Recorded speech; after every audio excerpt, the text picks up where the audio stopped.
My best friends look better than me. I feel betrayed by their tweaks. That's a headline on a story I came across on the Daily Mail this week by Kate Mulvey.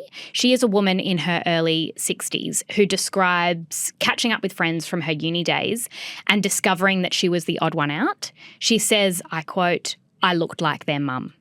Mulvey reflected on the storyline from this season of The White Lotus, the three friends from school. Two have had tweaks, the third hasn't. And the trio was confronted with the spectacle of ageing in this week's episode. Something is off.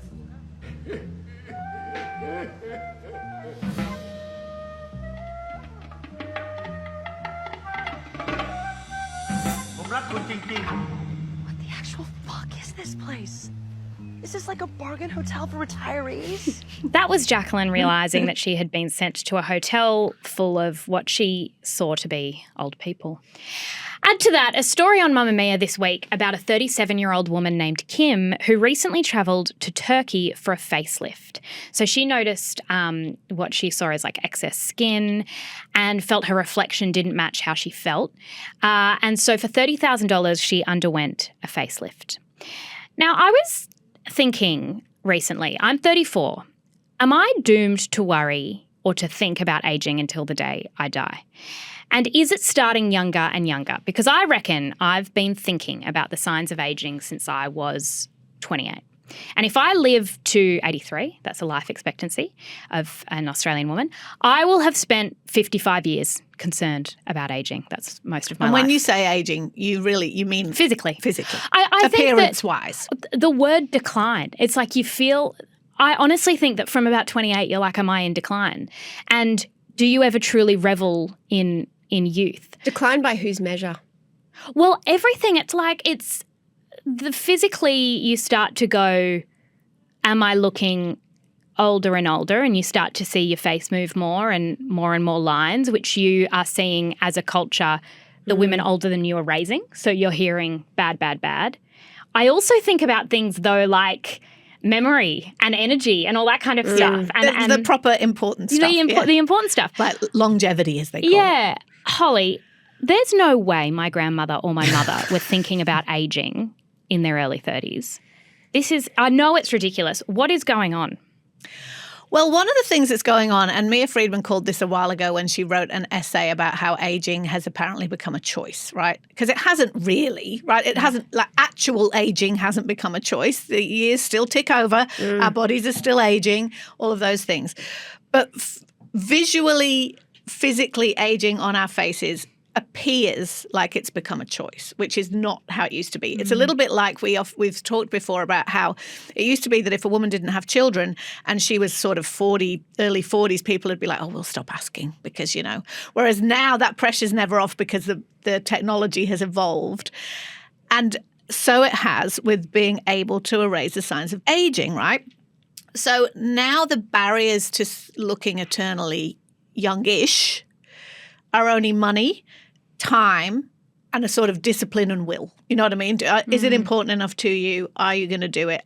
So it seems now that, well, you could look young, so why wouldn't you? Because what's interesting is despite all the many advances we've made in lots of areas about how we see women and women's choices and women's lives and women's decisions to work well into their later years or have kids or not have kids or whatever, women getting older is still the scariest thing that any of us can imagine. And if you couple that with what we talked about last week, which is that we've never looked at ourselves more from an earlier age. Remember we talked about mirrors, school kids and mirrors, and how my daughter has literally been using her phone as a mirror since she got one at 12.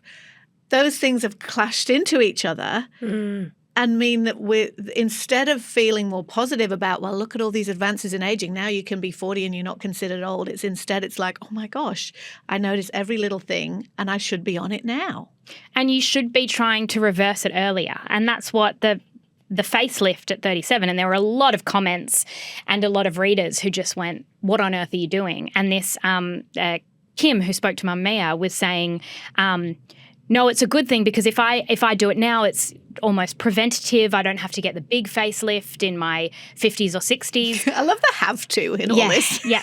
So I see it as like being a cog in the capitalist machine of the younger you get women, and it is majority women, the younger you get them, the more tweaks they're going to have. You can't tell me that someone who's getting the facelift at 37 isn't getting another one in 10 years, another one in 10 years, another one in 10 years.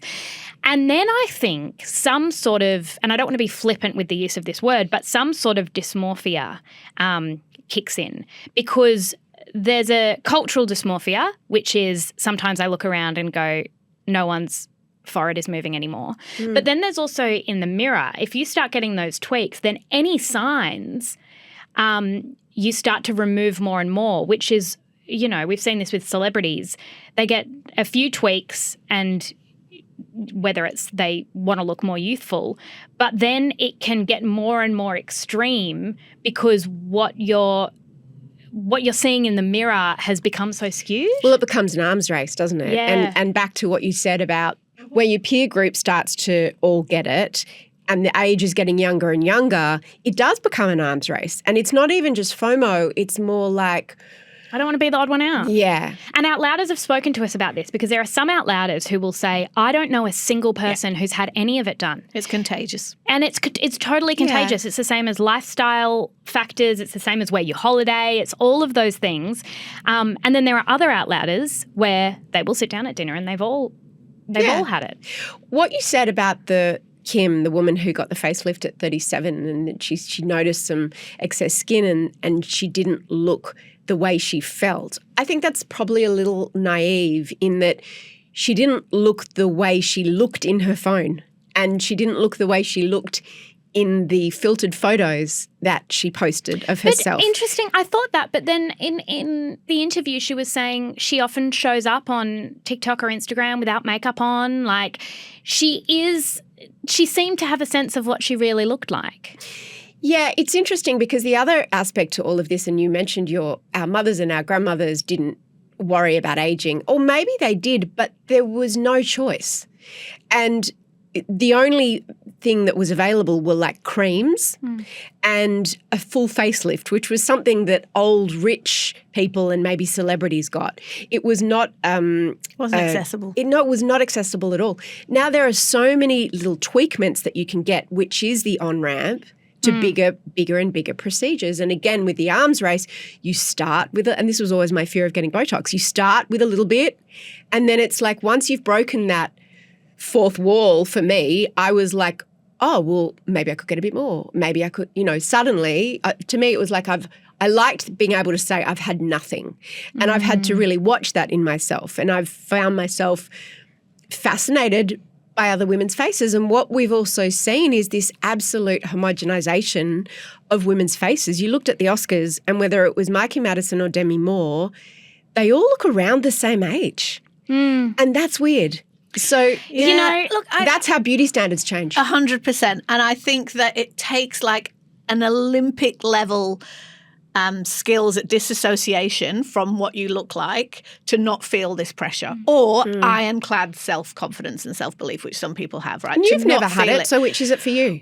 Well, but I struggle with it all the time, and I think about it all the time, because there's no question that it is confronting seeing your face age. And in some ways, it's more confronting because, as Mia just said, there are choices. So people are like, why wouldn't you be doing that? Yeah. Why wouldn't you be doing that? Why wouldn't you be doing that?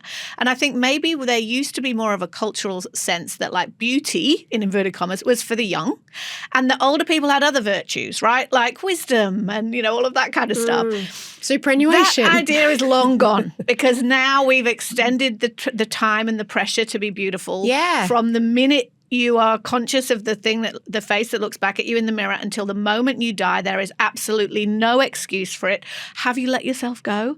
Do you want people to? And sometimes it's really existential, because you worry about, am I relevant? Am I interesting? Is anything I've got to say interesting if people just think I'm old? Because as I say, I think ageism has gotten worse, not better, in the past decade or so. And I think that that's really tricky. I also think about the friend groups, that what usually happens is the first person in the friend group to get some work or whatever it is done, like whether it is just a bit of a more expensive facial, going into maybe some injectables, turning into a bit of filler, whatever, is usually mocked in the friend group, either quietly or behind the back at the beginning. And then a few months later, everybody stopped mocking. That's gone silent. And are asking for everybody contacts. starts going, so that thing you're getting done. Because, you know, as brutal as that headline is from the woman who's like, my friends look better than me, that's how you begin to feel, and you're like, what am I holding out for? It's funny. It reminds me of I've seen this thing online about blonde dysmorphia, which is that every blonde feels like she's not blonde enough. So you keep getting blonder and blonder, and you sit in front of the hairdresser and you have white hair, and you're like, I just need to be lighter. It's like it's that kind of your vision sort of changes with it.